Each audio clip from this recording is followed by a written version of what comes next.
And thanks to everyone for attending this open forum. We're really excited. I can see that people are coming in from various parts of the world. I can see from the messages, this is really good. Um, we have a very qualified line of speakers today, and we're grateful to them for making the time to share their reflections with us.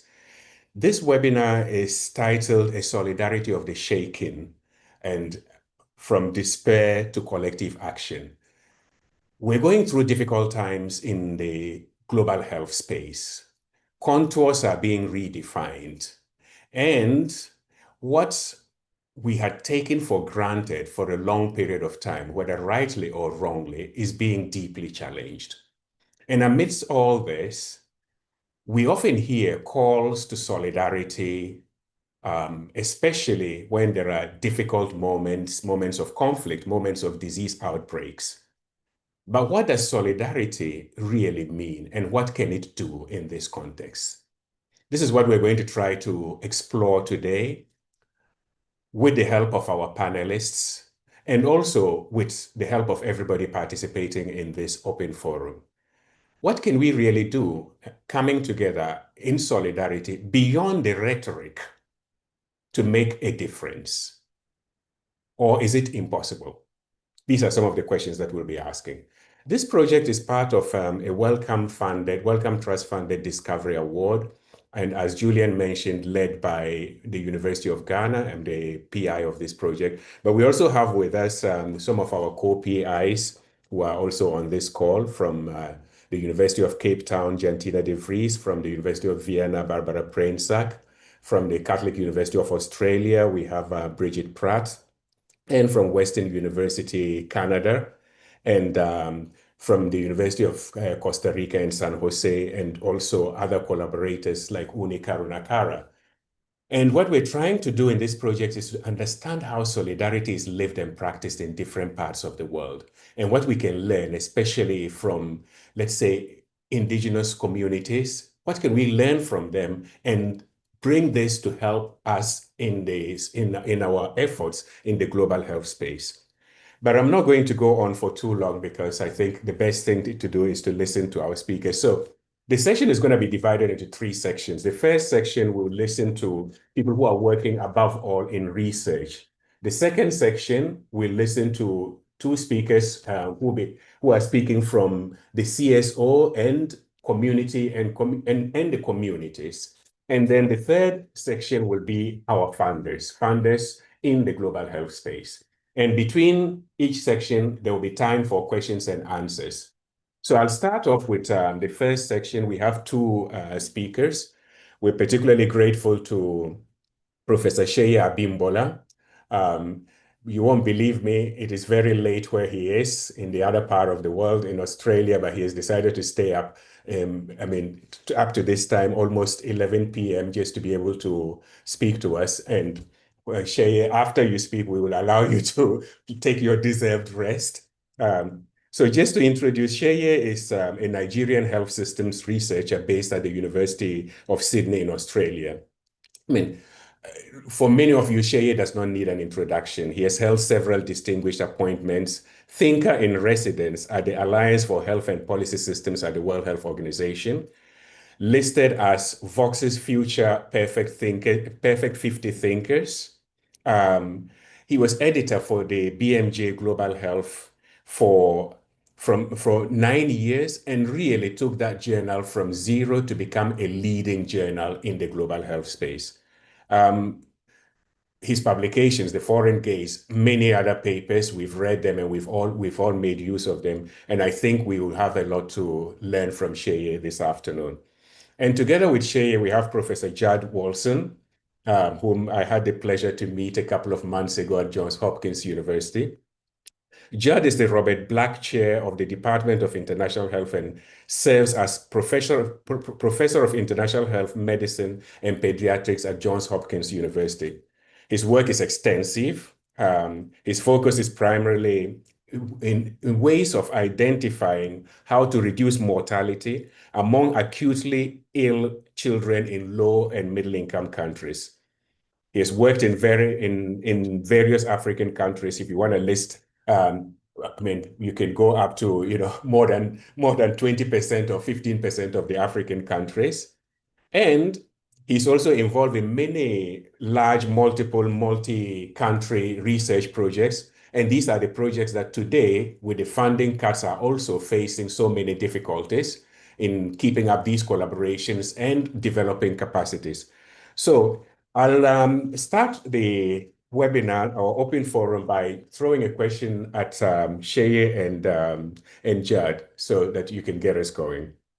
No. So the question is this: how do you see solidarity playing out in the current context of reductions in funding, or does solidarity have a role to play at all? So, who wants to start? I'll start because I want to make the most of my attentiveness. There's a line. The simple answer is yes. I think it does have a huge role to play, but I'll make my case for that answer. There's a line. I grew up in the church, so I always think with the Bible. There's a line in the Bible that goes like this: can two work together except they be agreed? That's the old King James Version, except they be agreed, but essentially it means except they agree. And that's such an important line, I think, in how we think about solidarity, because for me, solidarity means having shared interests, shared objectives, shared standards, and shared sympathies. In other words, that we agree on these things. And they're all, for me, very important things when we think about how research works or research should be done in the field in which we work. And the way that I tend to think about the field is that we are working on inequities and injustices. And one of the things that requires of us is to work with people who have less power than us. Now, it is not easy to have shared interests, shared objectives, shared standards, and shared sympathies with people who are of significantly less power. No matter how much we want to believe that we do, it's not an easy thing to do. And to my mind, a moment like this, a moment of stress, I think, of tension, of difficulty, as the field is going through, can either put a strain on those relationships and make them even more difficult, or can release those relationships and actually allow them to work even better. And I feel as though the decision is in our hands, how we want to go. But ultimately, to my mind, solidarity and finding ways to ensure that our interests are shared is at the heart of it. And I'll quickly talk about two sets of relationships there. There's a set of relationships that's between researchers who are privileged and those who are less so. And often in our field, that will be researchers in the global north relative to researchers in the global south. Not always, but often that will be how that power relationship works. Now, a period like this may put a lot of strain on that relationship because as it is, a lot of researchers in the global north function, work on soft money, soft funding. And when that funding dries up or reduces significantly, a lot of the efforts and success that I think we've made in the field for moving more towards equity and towards more just ways of relating becomes put in danger. They're having lots of discussion about authorship, imbalance and fairness. There's been lots of discussion about sharing or redistributing resources and being inclusive. Those discussions are often easier to have when there is some kind of abundance. When resources strain or are pulled up, it's more difficult to be able to function in that mode. And that for me is one of the ways in which this current moment can really strain those relationships, because my sense at least was that we were inching towards a place where we could be more equal in those relationships. So that's for me something we have to think about carefully, because I think that will be essential to how we move forward. And then there's another relationship, which is the relationship between those who do research, wherever they are, and the communities that are researched or on whose behalf research is done. My sense is that, and this has often bothered me, is that in a lot of our discussions about solidarity and greater equity and fairness in relationships, we focus a lot on the relationship between researchers, not so much on the relationship between researchers and those who are researched. Because again, what does shared interest, shared objectives, shared standards, shared sympathies look like in the relationship? And my sense, again, in my optimistic mode, is to think in terms of how often attention and accountability can be zero sum. In other words, if I'm paying attention to person A, there's a tendency to pay less attention to person B. My suspicion or my hope is that perhaps one of the ways to think about how we move forward is to say there have been a lot of accountability directed towards big funding agencies, big research agencies, big institutions, and what they want and what they prefer, which are often not necessarily aligned with what communities want and prefer and desire, etc. Perhaps this period in which things are being shaken up can allow us to reimagine what the relationship and what the solidarity might look like between researchers and those who are researched. And again, that my optimistic mode, which I am tonight, can actually move us closer to a place where we begin to have those shared interests and standards, and we actually have these discussions. And I believe very strongly that how we operationalize solidarity in this moment will depend very much on how clear we can be about the interests we want to share and the objectives and the standards and sympathies that we want to be collective around and about. Because without that, really, there isn't solidarity. So that's how I answer the question. Excellent. Thanks very much. We'll come back to that, but these are really important points. Judd, what's your take? Yeah, no, I would first of all just appreciate those first comments from Shay, and I think a lot of what I will say maybe builds on or resonates with that. First, to just say that, solidarity, I think of in this moment as being not just a simple definition of, unity or an agreement around where we need to go, but really its solidarity is about collective action. It's a movement, not a theory. And so if we think about examples of where solidarity has had movement, thinking about, for example, the trade labor movement in Poland, which resulted in sort of mass campaigns that overturned political realities. That's, to me, what solidarity means. And as such, solidarity, I think, has to start not with a discussion of the funding per se, but a recognition that the funding is a tool in our box, but the funding will come as a result of the solidarity movement that we seek to build. And we have to say that right now, in the face of all of the reductions in funding, that the threats that we're facing, as you alluded to, Cesar, earlier, it's more than the funding. It's a philosophical attack on many of our values. The idea of an equivalence in the value of lives around the world, the moral imperative towards addressing inequities around the world, the criticality of recognizing and addressing and reconciling with colonial history that has led to imbalances. That's what's under attack, and that's where I think we need to develop this movement of solidarity. And then, whether or not the funding comes along, we will be able to respond in this moment with a collective voice and a collective movement, as I said. But I think there are real barriers. And as you just heard, I think the moment is going to strain some of the required relationships to build that towards that. I've said in the past that, as a member of a high income country academic institution, I have often entered into relationships in this space from a position of privilege and power. And I think, first of all, it's important to recognize that all relationships, all human relationships, do have power differentials, all of them, whether it's spousal relationships, friendships.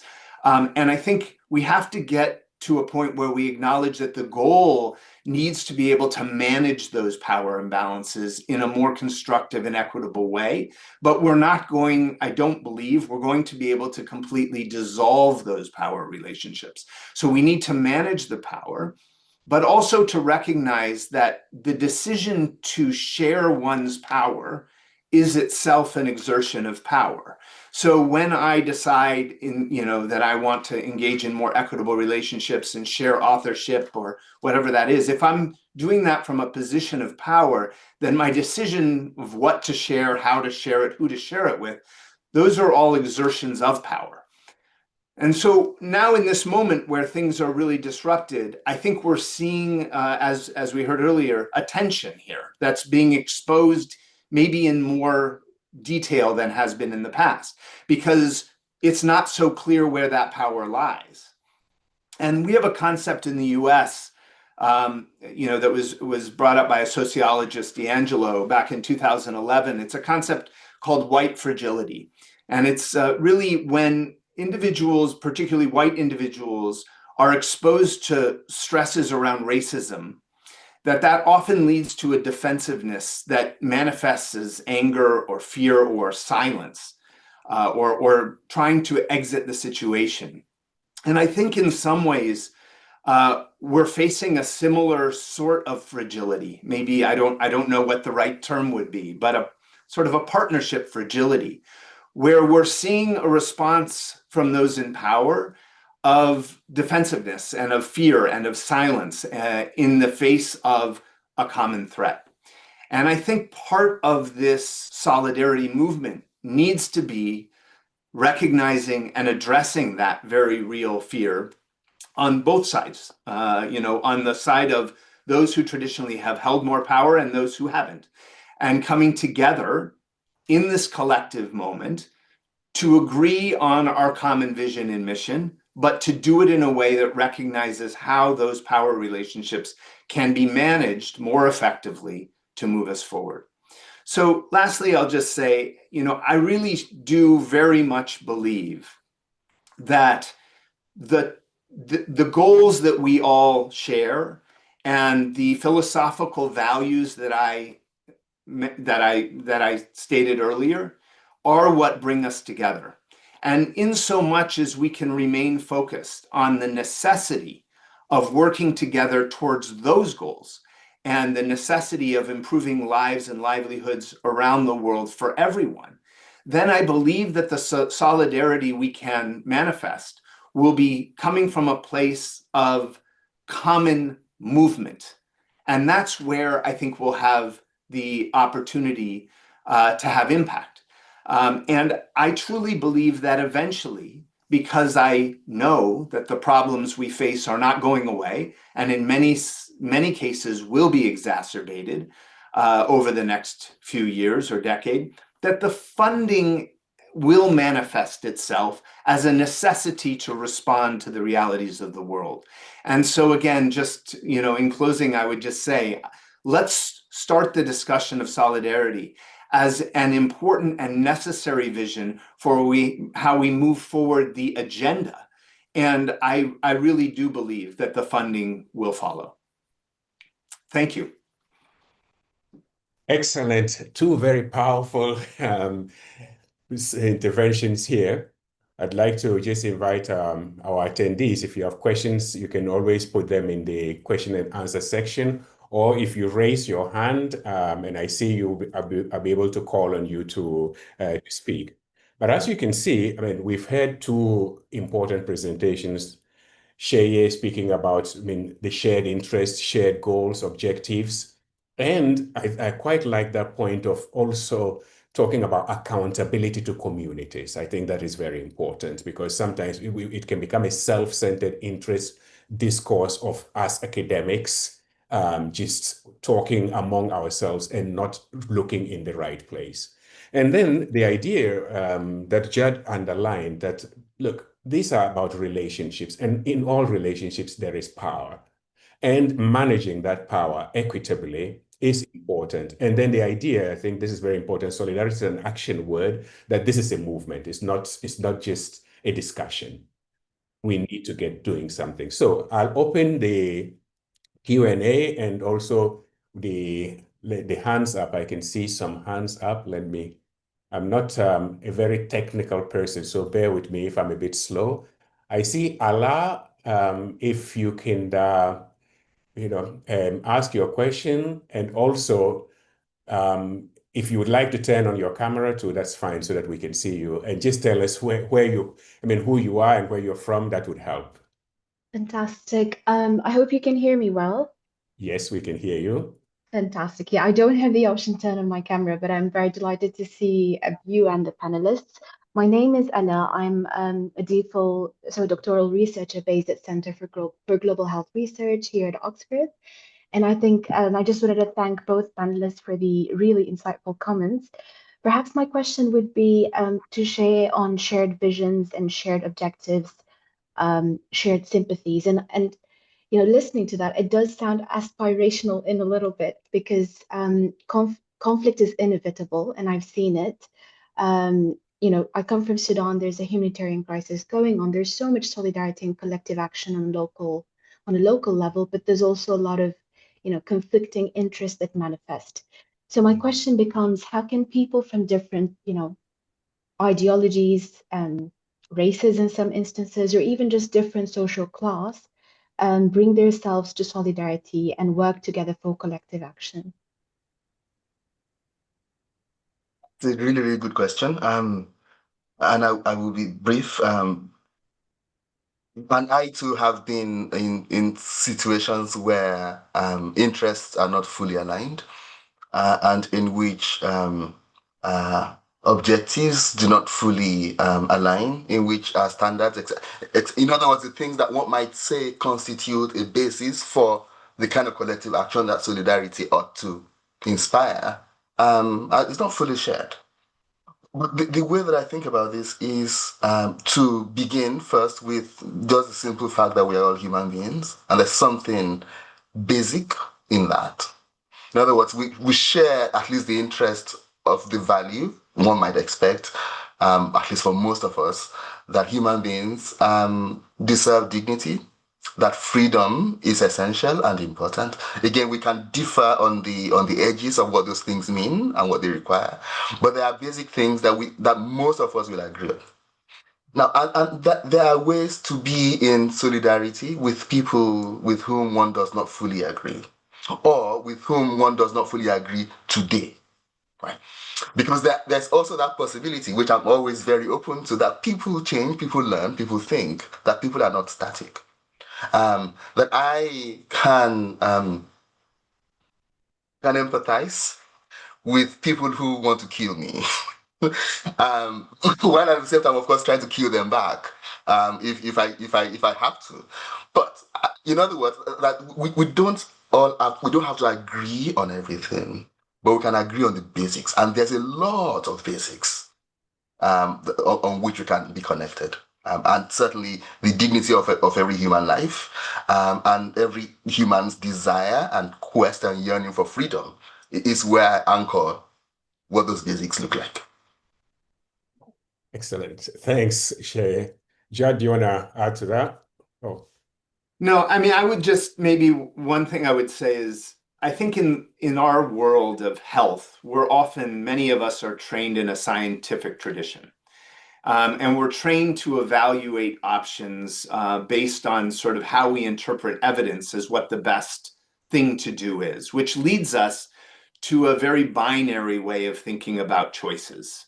That the choice is to do A or B, and in my mind, the evidence says A, whether it's moral evidence or scientific evidence, whatever it is, we should do A. And that leads, when somebody thinks we should do B, to a fundamental disagreement that we have trouble resolving. But there's another way to approach the world, and that's the way sort of diplomats approach the world, which is that the goal isn't really to get to A or B. It's to try to get as far as I can get you to A as I can, recognizing that you're going to get some of your B decisions too in our negotiation. And that a success in that discussion leads to a mixed result for everyone. But as Shay said, that doesn't end the discussion. It may be that we're moving over time towards something we want. And I think in our community, we have a tendency to be closed off to that sort of diplomacy in moving towards resolutions. We tend to be very sort of set in what we think the end result must be. And so as we think about engaging, whether it's with communities who may have different viewpoints or with politicians who may have different viewpoints or other scientists, I think being open to the idea of flexibility in our endpoints and understanding that the world needs more diplomatic approaches, I think that's where solidarity as a movement will take us further when we can approach things in that way. Great. Thank you very much. That's good. We have a question from Doji Kokuhato. Could you? Yeah. Yes. Yeah. So I'm Doji Kokuhato from the University of Ghana and also consultant specialist for Kimati and Partners, a law firm in Ghana. Yeah, and I like the presentation on the dynamics in funding and also the idea of movement when it comes to solidarity, movement towards maybe a common idea of humanity. But my concern is about funding. And from the global south, that we have been depending on funding for a long time. I just heard yesterday that they announced that in my university, there's resurgence of COVID-19 again. And the society, everybody is shaking in my office now. And I keep imagining, okay, they have cut funding, vaccines, and all these things. So my question from the philosophical perspective first, as funding for global health research declines across various regions, where does solidarity find its place in the evolving landscape now, this geopolitics? Perhaps in a different way, our support for global health research ways. Can solidarity still serve as a driving force for meaningful progress of humanity? Okay, that's a difficult one. Anyway, if you'd like to answer briefly, Shea and Judd, and keep in mind that we have funders who will come in the third section, so we can resurface that question to them as well. Yeah. Well, maybe I'll start and then I'll pass it on to Shay. So I was in Bangladesh a month ago, or maybe 6 weeks ago, and we were at ICDDRB, the International Center for Diarrheal Disease Research, Bangladesh. And Hamid Ahmed, who's the executive director, and I were talking. We were talking about this current crisis. And we reflected that 65 years ago, in 1960, if you were standing on the edge of the world looking out, at that time, remember, less than half of all girls around the world were receiving even primary education.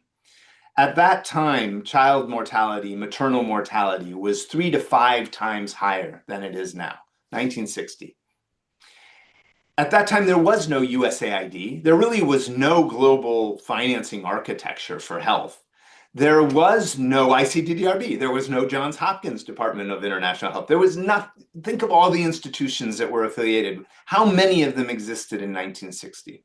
And yet, there were visionary leaders across Africa, across Asia, across the world, who looked out at that landscape and said, this is unacceptable. We will make a difference. And what emerged from that was I think, the most incredible success of humanity in our history as humankind. The unbelievable improvements in livelihoods and lives around the world that have resulted. So I agree with you. I'm not trying to be evasive about your question about funding. Funding is critical, funding is important, and funding must follow. But I also think we can't let funding and the lack or the availability of funding dictate what is important. What is important remains important regardless of whether the US administration wants to fund it or not. It's still important. It's a fundamental reality. And therefore, it is imperative that all of us look forward. And that's what solidarity is about, is saying this is so important that we will make this happen with whatever tools are available be it great amounts of funding or less funding, we will make this happen. Shay? Another big question. I will answer in two ways. The first way is not a very good answer. I don't think the person who asked the question will like this answer, which is that a lot more can be achieved with less funding than we allow ourselves to imagine. When you look at the current landscape, or the one that is just recently gone, there was a lot of ways in which efficiencies could be achieved. And that's another way of saying there was a lot of waste or a lot of pointless spending. So on the one hand, we could do a lot more with less, but then again, that would require of us that solidarity and that shared purpose and interest and ways of imagining how things can be different.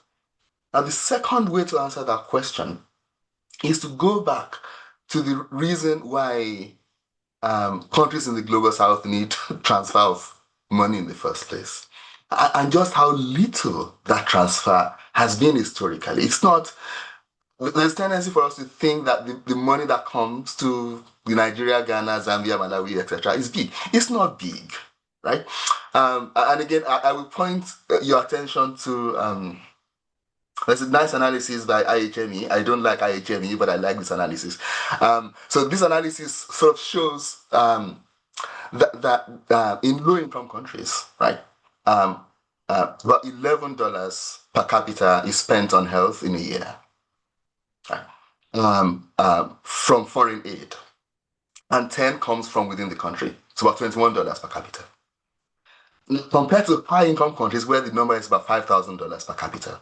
Yeah, 5,000 to 21. Just gives you a sense of scale that in low-income countries, 11 per capita. In lower middle-income countries, it's like I think 47 to 400 and something. So again, these are small numbers relative to what people in a country really need to live healthy lives. And ultimately, the biggest determinant of how much money is spent on health in a country is how much money the country makes. It's not how much money comes from outside, it's how much money the country makes. So again, for me, thinking about solidarity in ways that is not just global north pointing, but also global south pointing and saying, how can we in country X achieve the higher revenue that allows us to spend money on health? Because frankly, many low and lower middle income countries have very little money, even if the governments are being responsible. And I know many of us, I'm a Nigerian, I can't complain about my government forever. Even if the governments are being responsible, it is still little money. Not Nigeria, you leave Nigeria aside because I can't afford excuses for Nigeria. But the problem is the little money. It's the little money in the country. And that really is one of the places where we should direct our attention in this moment. Great. This has been very interesting. I see Alberto Jubilina, Dr. Alberto Jubilina has been waiting with a question for some time. So we'll take Alberto's question as the last question for this session before we move on to the next section then. Alberto, are you still online? Hi, can you hear me? Yes, yeah. Okay, Yeah. so I have to switch. Yeah, so I had a question that actually the first question I got asked was a version of the question I wanted to ask, but I would like to push you a bit on the answer you gave, because so there is this problem about having shared interests and shared standards as, say, the distinguishing feature of solidarity, which I find a bit difficult to conceptualize. And the first question problematized this aspect, but your answer, it seems to me, were very much at the intellectual level. So we were talking about disagreements and therefore finding compromises through diplomacy, for example, which is great. But there is another sense in which these shared interests are problematic. So that is the conflict of interest between the interest, for example, of wealthy nations and the collective global interest. So it's not so much about disagreement on ideas, concepts, it's about interests that pull in different directions. And that's true not just for global health, it's true for many other collective action problems that we have, like climate change, for example.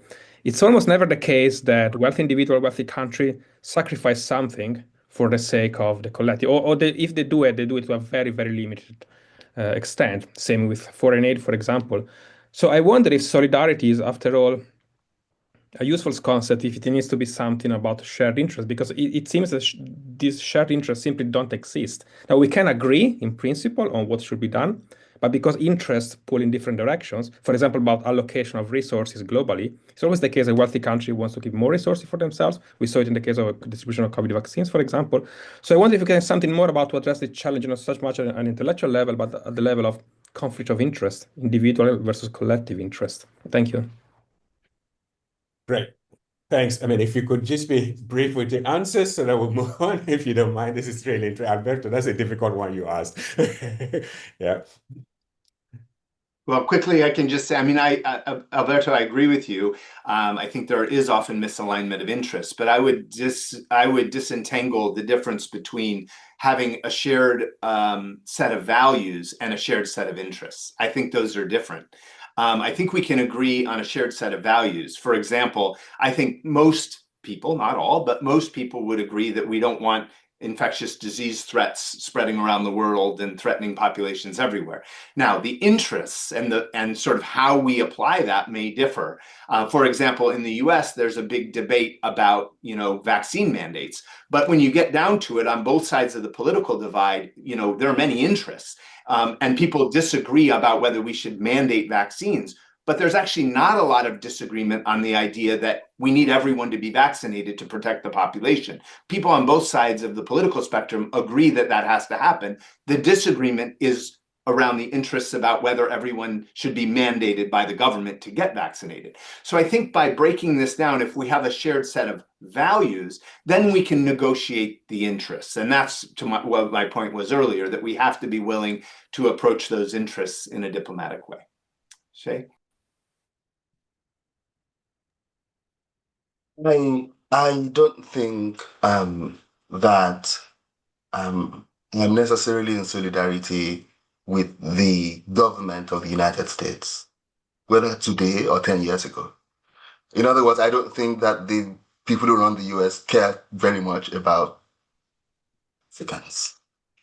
I know that many Americans care very much about Africans. That's a different thing. But I don't think the government necessarily care. And those who vote for them in certain ways, I don't think they care very much. So there's also something to be said for the we in solidarity. I think as human beings across the world, there's a lot of shared interest and there's a lot of solidarity. Now, among specific power holders and power centers, there often isn't that. And again, how one plays the game between people's solidarity that can shift the political landscape in different parts of the world is how I would approach your question. That there's always, people who have power always want more, and governments tend to want more. People within countries, within groups, can have cross-group solidarity that can then change the political landscape that govern people in the spaces where they operate. Great. Thanks. Thanks so much to both of you. I see Barbara Prainsa, who is a co-PI on this project and has written quite a fair bit about, quite a number of books about solidarity, wants to weigh in on the conversation. Barbara, would you want to weigh in on this question? Thank you very much, Cesar, and thank you, panelists. My new book, which will be out next year, with Oxford University Press, will actually talk about this question about difference and interests. I think there's a frequent misunderstanding around the emphasis of similarities as a characteristic of solidarity, meaning that it denies difference. So it does not. Many of those of us who emphasize that the recognition of others similar to ourselves, this takes place amidst and despite differences that obviously exist between people. So to use Ala's example, one doesn't need to have a personal connection to the region to be in solidarity with people suffering in Palestine. You don't need to be a woman to be in solidarity with a woman who's the target of sexualized discrimination. So solidarity takes place when there's this kind of recognition of similarity despite differences. It's not a denial of difference. And I think it's probably time for a woman to speak about the dominant notion of interest here in this panel, which is very masculinist, I'm sorry to say, understanding of interest as something that is stable and comes from, I don't know, comes from seemingly nowhere.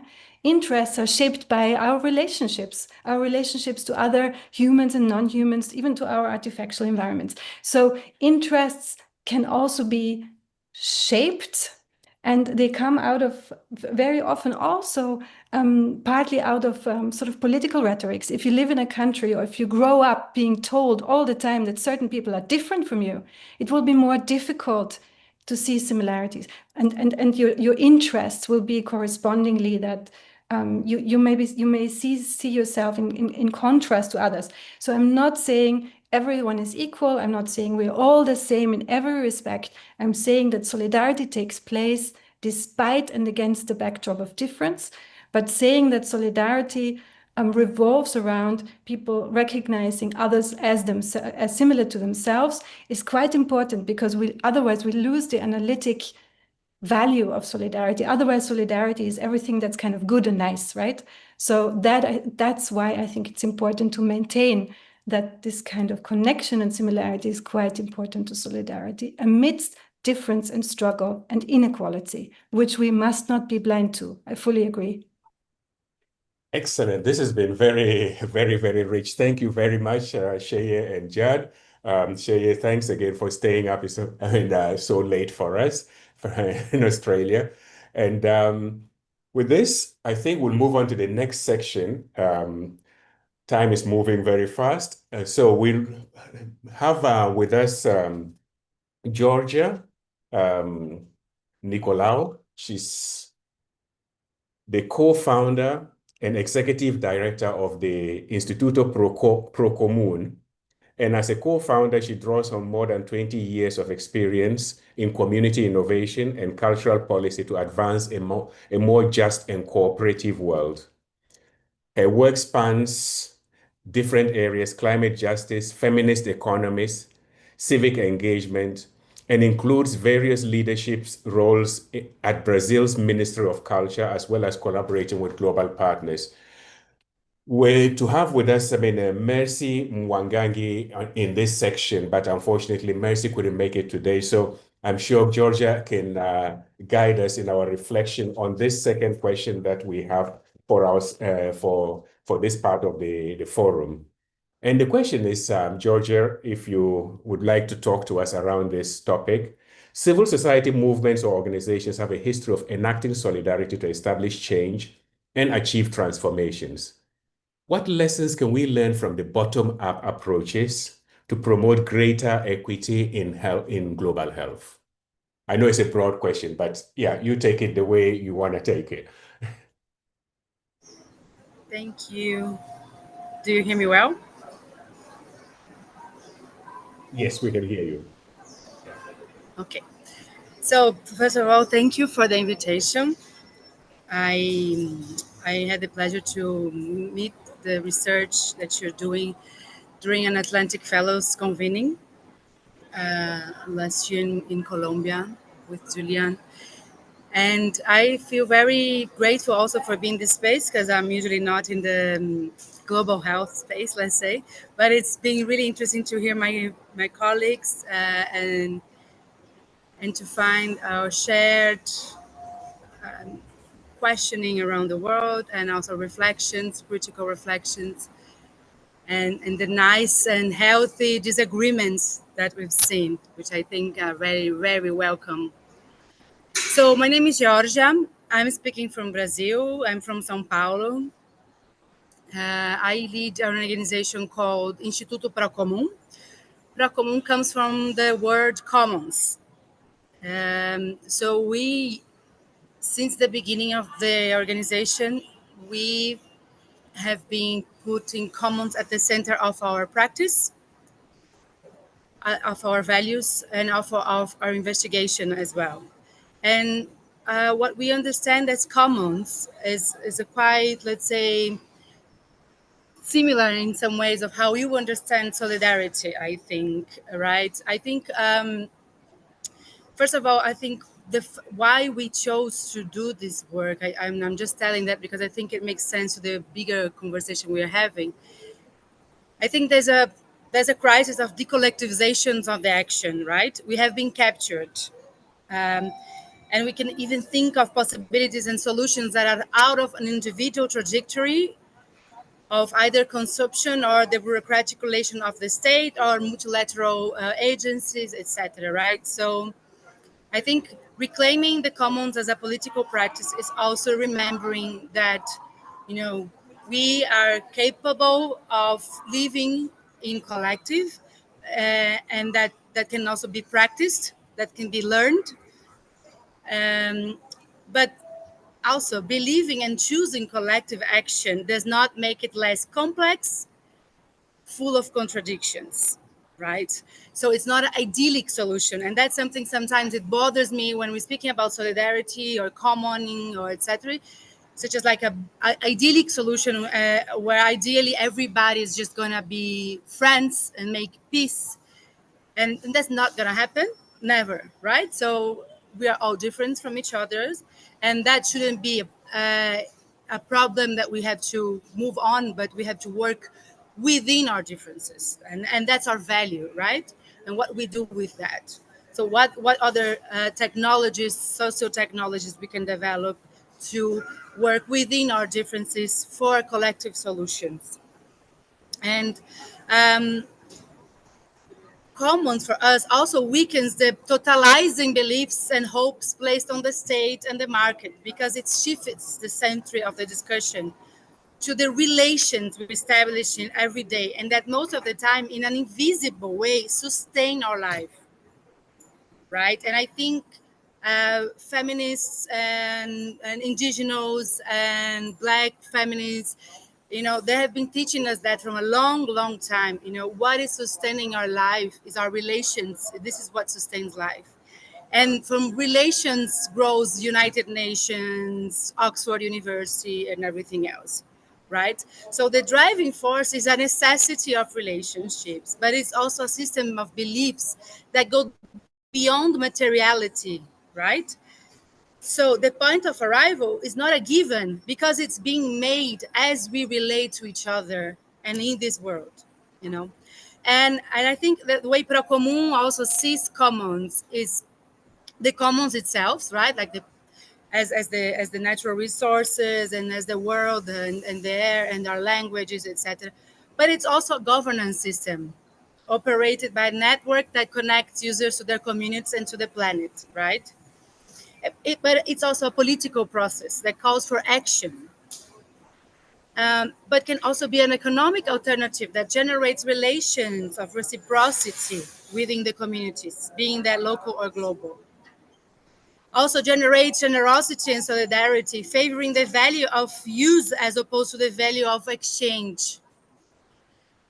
Right. And I think that's also important to say that when we're speaking about global health and financing, I think we have to be speaking about economy and politics, right? So what's the role of politics and economics and the choices we've been making as a society have led us to that. And I don't mean by voting. I mean from the root causes of that, right? But commons is also about a collective effort consisting of humans, non-humans, and other living beings that co-inhabit the earth, which itself is a living organism. And therefore, it consists of a socio-ecological system. And lastly, it's also a cultural transformation of that can be great proportion because it's a result of a process based on fraternity, meaning, and why not spirituality? And I don't mean religiosity here, right? So we consider that a great tutorial for life of joy and imagination, and that not means free of conflicts at all. Doesn't mean free of suffering or free of pain. Okay, and I like to say that all the time because I think sometimes we idealize these processes, right? So for us, commons is an alternative for the reorganization of the production system around care and solidarity. And I'm going to say a bit more on the care part of it, because Procommun in the last years have developed a lot of methodologies of citizen innovation that have care in the center of it. And there are many reasons for that, but one of them that I would like to highlight is that if you want to sustain political transformation, we have to sustain our relations. So we have to invest in care and politics of care and technologies of care and caring for each other and caring for the spaces we are creating. So there are ways that you can create an infrastructure that can be facilitating collaboration, or you can create infrastructures that are mining collaboration and that are fueling more competition, right? And these are choices, and the choices are also on the small parts of it. So and another thing that I think we've been also working a lot is like Georgia, sorry, yeah. Sorry, we have just 1 minute so that we'll leave time for the questions. If you can wrap up so that we'll have time for the questions. Yeah. Yeah, thanks. Yeah, okay, sure. Yeah. So lastly, I think it's one thing that I would like to leave here as well is about new institutionalities, right? So we have to think about, if you can think about commons as shared resources within a community with protocols that can be fast changing. What are the agreements we're making for our institutionalities and collective organizations? So I think to think about how our organizations work, being that our universities, our departments, our research groups. So are the agreements clear? Can we talk about them? You know, when people are entering this institutionality, is it easy to understand, you know, the rules? So I think that that's something that I think it opened up a lot to us as well. And so we've been doing that in scale of globally and locally by creating spaces of collaboration to develop solutions, being that for climate adaptation on a given territoriality, but also during pandemic, digitally. So how do you create infrastructures where people that were strangers with different expertises, academia and popular, can collaborate, and a hands-on approach where you can deliver solutions for the commons, because a lot of the problems are commons, right? So the solutions can also be. Thank you. Excellent. Thank you so much. Sorry, I had to tell you to wrap up. And I see there are some questions in the chat, and this has been very interesting. You're talking about the fact that, I mean, we need to protect the commons more on relationality, and the fact that solidarity and, I mean, working for the commons is not just a kind of happy place, but it's a place too that we have to deal with our differences. So we have a question from Mercury Shitindo. Mercury, do you want to ask your question to Georgia, please? Mute. Yes, we can hear you now, Mercury.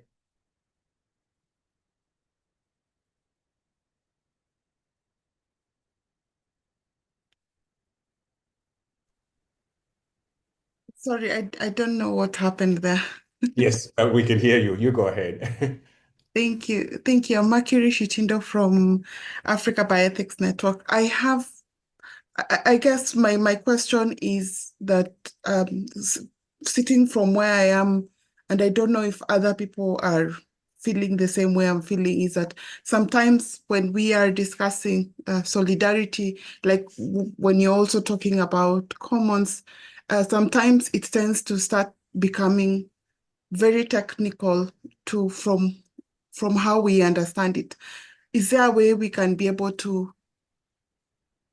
change this? Or I don't know if it is the description, to know exactly what do we mean when we say we are standing in solidarity. You're talking about commons, but what does that mean? You know, identifying with, you know, the commons. Does it mean coming up with does it mean that we are going to come up with one way of doing things? And how does that identify or recognize the specific nuances that come from a different context, from the different places? So I feel like sometimes when we are speaking about this solidarity, sometimes it stops being the understanding that we know and becomes technical. So how do we interpret this, as a community? So thank you. Okay, thank you very much, Mercury. I think, Georgia has some examples to illustrate what she's saying. And yeah, Jad and Barbara, if you also want to come in briefly, and then we'll wrap up this section then. Georgia. Hi, yeah. Thank you for your question. I think it's a really important one. And first of all, I think commons for us, and also I think solidarity for the research, as I read, is a situated concept. That means that it's not totalizing and cannot be homogeneous. So it depends on the territory, on the culture and the communities and how you relate to each other, right? So it's more like a force of an idea that we can, that we have been for years reproducing life. And governments have come and go. We had feudalism, we had a lot of kinds of economic systems, but our relationships is what brought us here. So one example I'm going to give you from the history of Brazil, okay? Brazil has been colonized and is the country that has had most of Africans kidnapped to come enslaved, right? That means we have a big Afro-Brazilian population in Brazil. That when the abolition came and we were the last country to abolish slavery, there was no practical, economical policies to include this population, right? So that means that still nowadays we are a really racist country and Black people are still at the basis of the pyramid. So the question is, how come there are still 54% of the population? So the Black movement will answer that really clearly with examples. It's because they shared what they had. They had their resources, they had their spirituality, they had their creativity, they had, they have their entrepreneurial, they had their visions, their culture. And because they shared this, they were able to thrive, not because of the state, not because of the market. And I think this is really practical, that the way that happened in Brazil, and it's true everywhere you go, especially when you have absence of policies, when you have inequalities or you have racism and colonialism. They left nothing, right? They extracted everything, but they didn't extract ourselves from ourselves. So what can we do with what we have? And I think it's shifting the conversation. And that doesn't mean saying that we don't need reparation, that we don't need politics of reparation, but it's looking at what do we have, what do we share, and what can we do with our shared resources. I think that's a very powerful answer. Thank you very much, Georgia. Yeah, and that's the idea of, solidarity being what can we do with what we have? I see there is another question, but let's move on to the next section, and then we'll take the questions at the end of the presentation of the next section. So we're now moving on to the area of people involved in funding. And we have with us two very qualified speakers, and I'm really happy that they've made the time to be able to speak to us this afternoon or this evening, depending on where you are, or morning. So we have Professor Ntobeko Ntuzi, who is the President and CEO, South African Medical Research Council. Professor Ntuzi is really a global opinion leader in the medical health spaces. Previously he served as chair and head of Department of Medicine at the University of Cape Town. He's a distinguished global opinion leader. His lifelong dedication to evidence-based health systems research, and above all, universal health coverage have made him a trailblazer in the field. And together with In Tobago, we have a colleague and friend, Professor Alice Norton, who is the head of policy and practice research group at the Pandemic Sciences Institute of the University of Oxford. With over 20 years of experience in global health, Alice leads cutting-edge research on pandemic preparedness and response, advising both academic and funding institutions. She's also the scientific director for Global Research Collaboration for Infectious Diseases Preparedness, GLOPIDAR, supporting global health funders in shaping effective responses to infectious disease threats. And she serves as academic and policy lead for the Africa Pandemic Sciences Collaborative.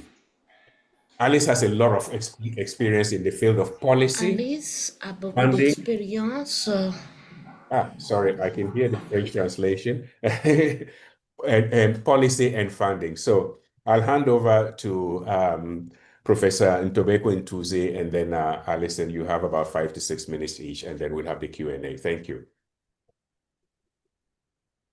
Thank you very much, Asiza. I'm grateful to you and your colleagues for taking the time to initiate this important discussion and for inviting me to contribute to the conversation in the company of my very esteemed colleagues.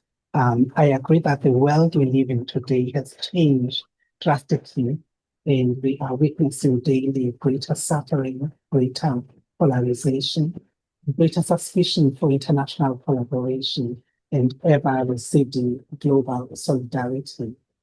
And my view is that science in general and global health, more specifically, finds itself in a moment of great precarity and an existential crisis that we've never witnessed before, at a time when the fruits of scientific advancement are ripe for all to enjoy. The receding trust in science and the decline in global solidarity means that fewer and fewer people can benefit from these advances. And sadly, the most vulnerable populations remain the most exposed, even if their locations often serve as sites of knowledge production for advancement of global health that improves health outcomes for all. So to achieve solidarity, the pursuit of equity, social justice, and health justice must be at the center of all global health efforts. And real partnership will be key to achieving these laudable goals. So what can we as funders do? And I have 5 brief points to make. Much too often, international donors and funding organizations who come as saviors prefer to fund projects that address their own interests on their own terms and with onerous reporting. This in turn leads to wasting of resources, often lack of local buy-in, and loss of local research interest. And importantly, a loss of trust between funders and those who want to make a difference. And even when the research or implementation work is focused entirely on low and middle income countries, much of donor funds are given to agencies and institutions in high income countries who hold the purse strings and by extension, the power. So this needs to change. And in building solidarity, therefore, first, high income countries must be willing to yield some power if we are to grow more equitable global health networks that can foster a more equitable world. In the pursuit of equity, social justice, and health justice are key.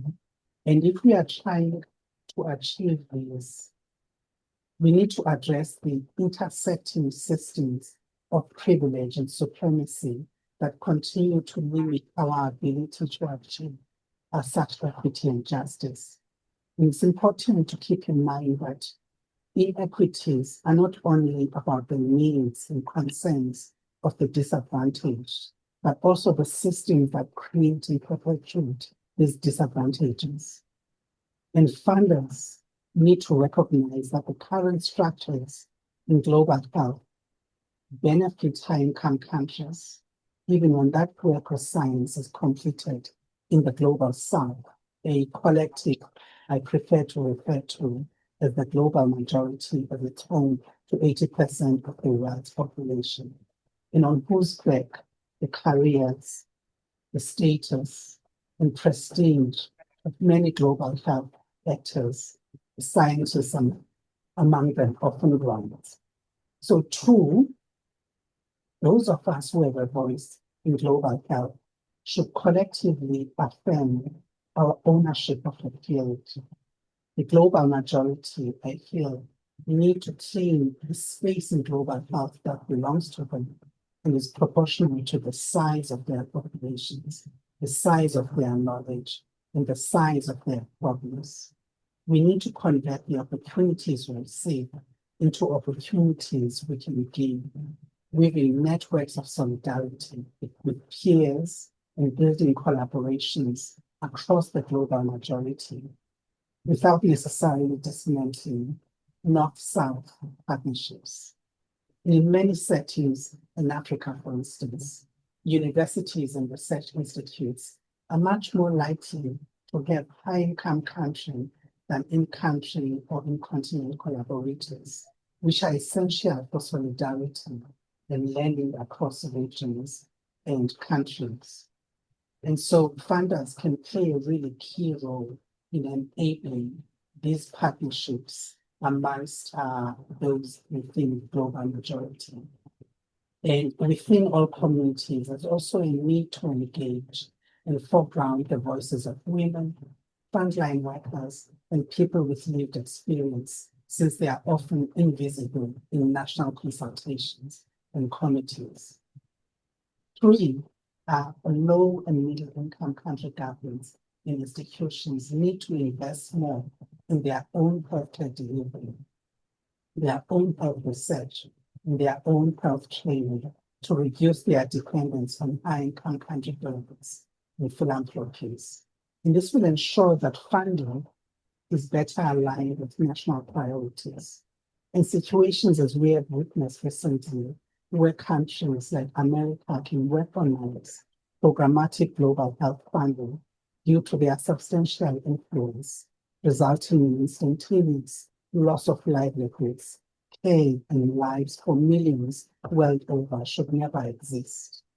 Therefore, building quality research and teaching institutions in the global majority is critical to reduce reliance on high-income countries, to improve the overall quality, depth, and relevance of scientific training, research, and conduct. And fourth, we need to build solidarity by keeping the focus solely on pathways to impact, the reduction of inequities.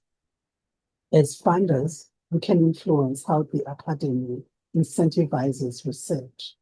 And much of global health is conducted through universities and similar research entities. And I witness what I see to be a major problem that academics are incentivized to focus primarily on personal development, issues of tenure, personal awards, publications, impact factors, prestige of grants, often at the expense of real impact. Universities and academic institutes involved in global health need to be held accountable by funders for creating structures and processes that incentivize academics to be better allies, giving credit to high-income countries and other privileged global majority colleagues for supporting allyship work and power sharing, and to be responsive decision makers on the ground, engaging organic local processes and indigenous knowledge. And then finally, funders need to work with local communities in the co-creation of scientific goals so that the science is responsible, and most importantly, is relevant. These relationships must be predicated on trust and mutual respect and clear communication of roles and expectations. And in thinking about the loss of solidarity, funding agencies, particularly those in the global majority, need to focus on how they build their own agency rather than building new dependencies that may leave them in a similar position in the future. I'll stop there. Thank you.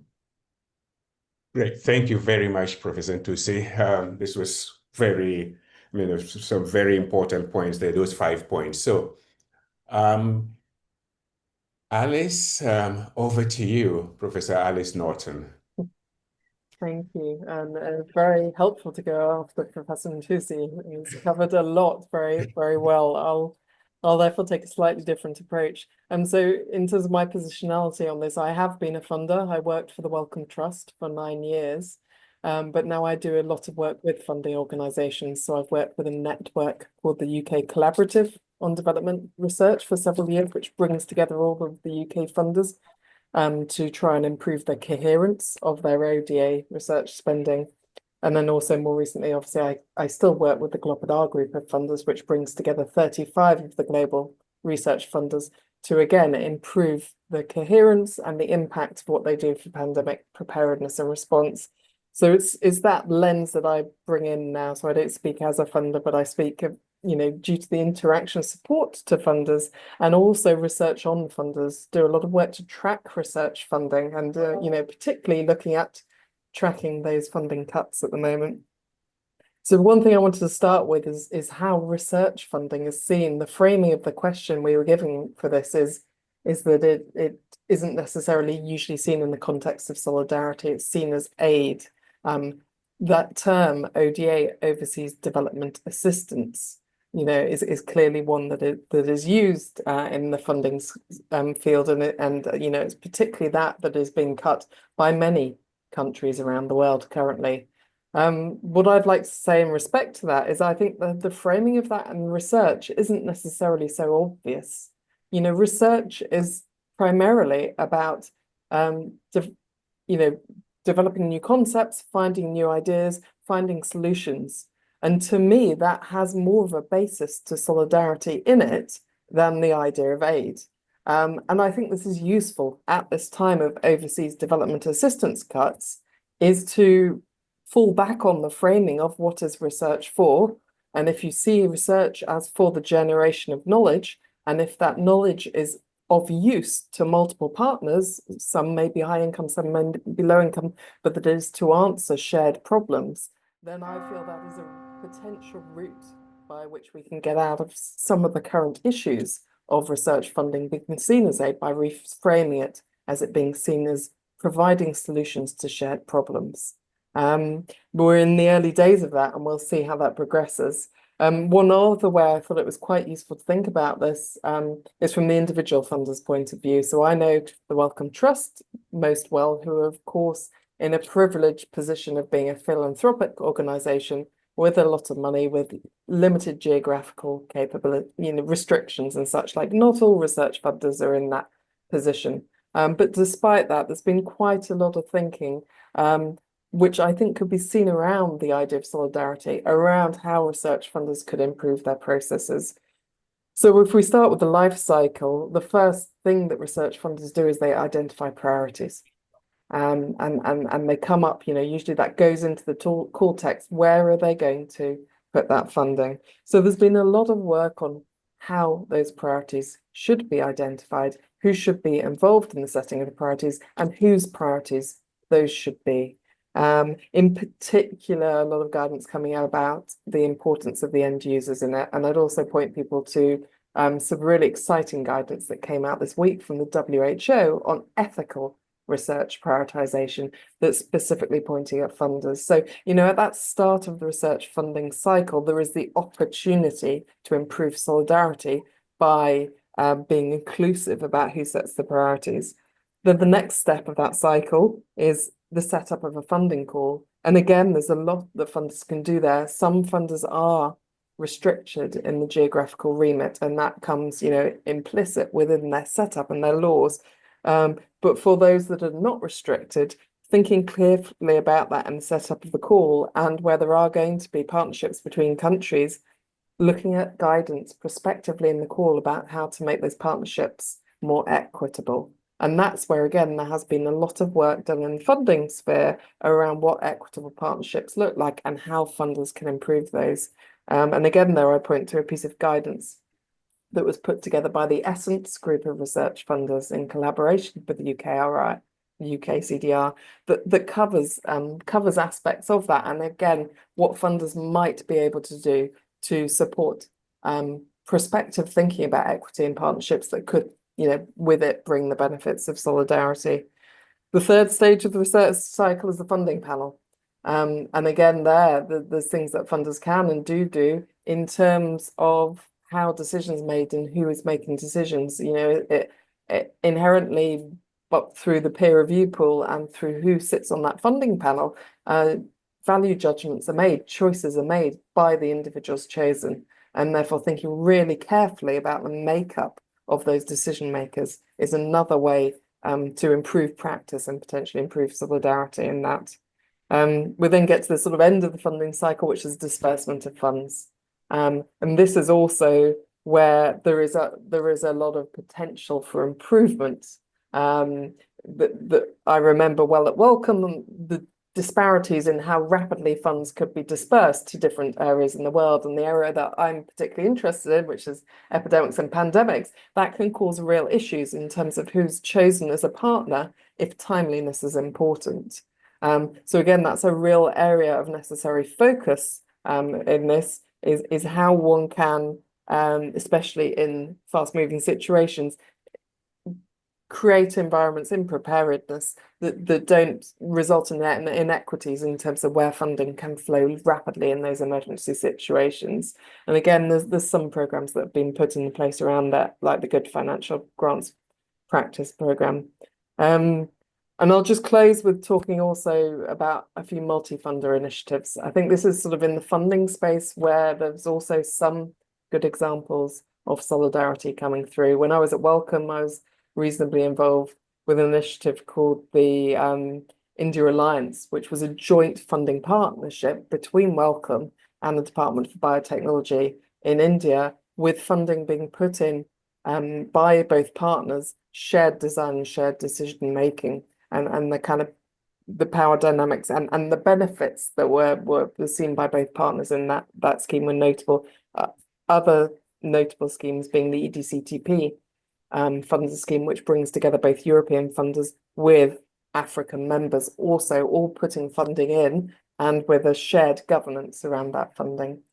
So I'll sort of end there, Caesar, but hopefully that's some useful concepts to add in addition to passing enthusiasm.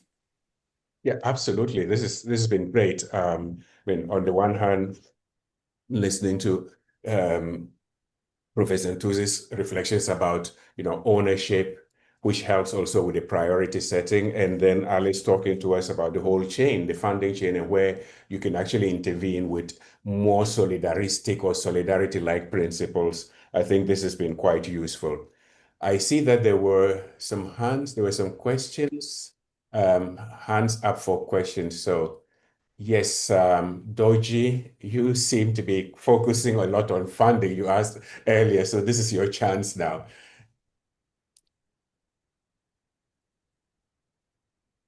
Yes, can you ask your question? Are you unmuted? Yes. Yes, hello. Yeah, yeah. Thank you for the presentation. I initially asked the question on funding, and just make it simpler, with the global health research funding shrinking, reducing, how important is solidarity in this context? Basically, that's my first concern. And the second concern, maybe for the other panelist speakers, if they are there, I also wanted to, in what ways might we assess the presence or the impact of solidarity? Is there a way, do we have any indicators of solidarity? I just want to know. For the second speaker. Okay, so those are two questions. Since we're Maybe I could getting, answer the yes, first yes, and invite Alice to speak to the second on measures of solidarity. And she can apply them to each other. So, I mean, how important is solidarity in the face of the receding funding? And the simple answer is that at this time, solidarity in the world and the global community is perhaps more important than it ever has been. And there are a number of reasons to think why solidarity is perhaps more important now. And I think the point that Alice made earlier about how we position science and health science specifically as a global good that benefits all populations, regardless of the level of support and where it comes from, is critically important.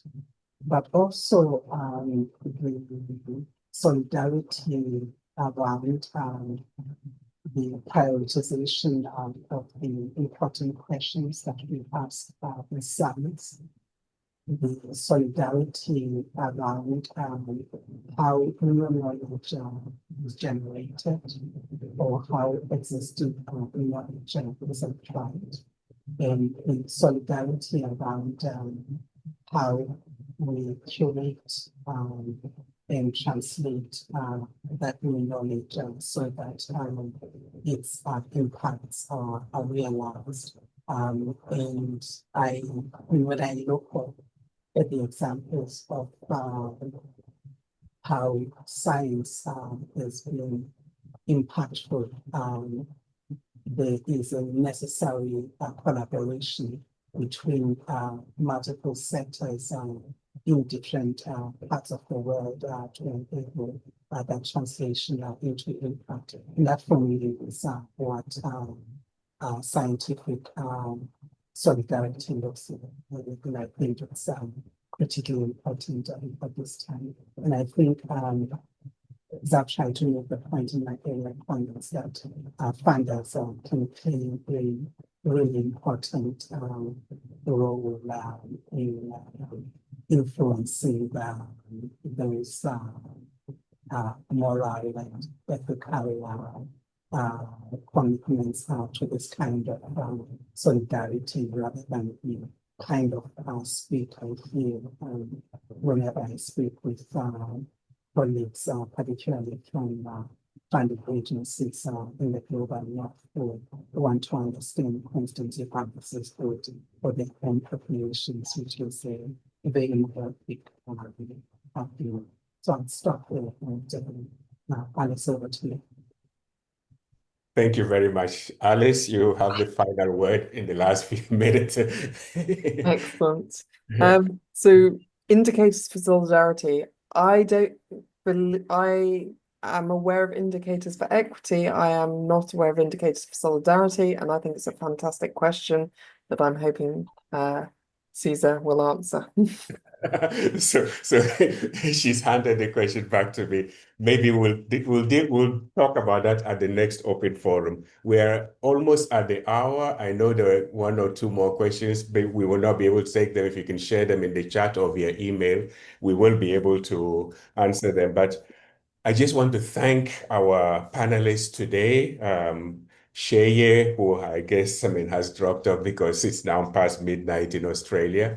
Judd, Georgia, Alice, and Professor Ntuzi in Tobacco. Really, this has been very useful. Many important insights have come out of this open forum. And above all, I think there is a general sensation that solidarity, a general feeling and an idea that solidarity is about, actually doing things with our collective agency to be able to help each other. And as we move on from here, we would like to keep the conversation going. And all our attendees, we will be in touch with you to keep you posted and even to continue to think together so that this does not just only become a talk shop, but ways in which we can actually move together in our different settings to promote greater solidarity in the global health space. Because at the end of the day, let us remember that global health is not something that is sitting somewhere in a globe. It is what each and everyone is doing in our own context together that becomes global health. And so in that space, if we can act and enact gestures of solidarity, then we will be contributing to increasing solidarity in global health. Thank you all for joining. Thanks to our team for organizing this. I know it's been a lot of work. And thank you all attendees, especially attendees for joining us and those who have, persevered and stayed even up until 1 minute above the time. Bye.